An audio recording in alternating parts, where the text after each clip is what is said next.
প্ৰচাৰ অন্তিমটো দিনত প্ৰমোদ বড়োৰ সংবাদমেল গৌৰৱ গগৈক লৈ বিশেষ মন্তব্য প্ৰমোদ বড়ো গৌৰৱ গগৈয়ে নিজৰ দলৰ কাম কৰি আছে ইউপিপিএল দলেও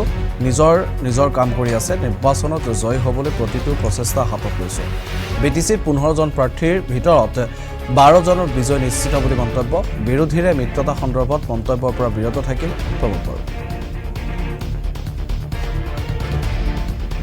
গৌৰৱ গগৈ ডাঙৰীয়া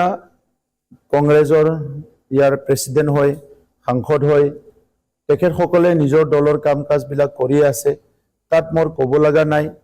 বিজেপি দলে নিজৰ কাম কৰি আছে বিপিএফ এ নিজৰ কাম কৰি আছে এজিপি নিৰ্বাচন জিকিবলৈ নিজৰ কাম কৰি আছে ঠিক তেনে ধৰণৰ ইউপিপিএলও আমিও ৰেজিষ্টাৰ্ড আঞ্চলিক দল সেই হিচাপে আমিও আমাৰ যেটো নিৰ্বাচনৰ কাম কাজ বা নিৰ্বাচন প্ৰচাৰ বা নিৰ্বাচন জিকিবলৈ যিখিনি প্ৰচেষ্টা এটো সম্পূৰ্ণ আমি উইথ প্ৰিপাৰেচন আমি কৰিছো গতিকে আজিৰ তাৰিখত সৰকাৰ কোনে গঠন কৰিব এটো মই ক'ব নিবিচাৰো কিন্তু বড়োলেণ্ড অঞ্চলত যেহেতু মই কাম কৰিছো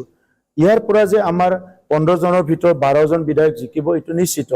সৰকাৰ কোনে গঠন কৰে কোনে নকৰে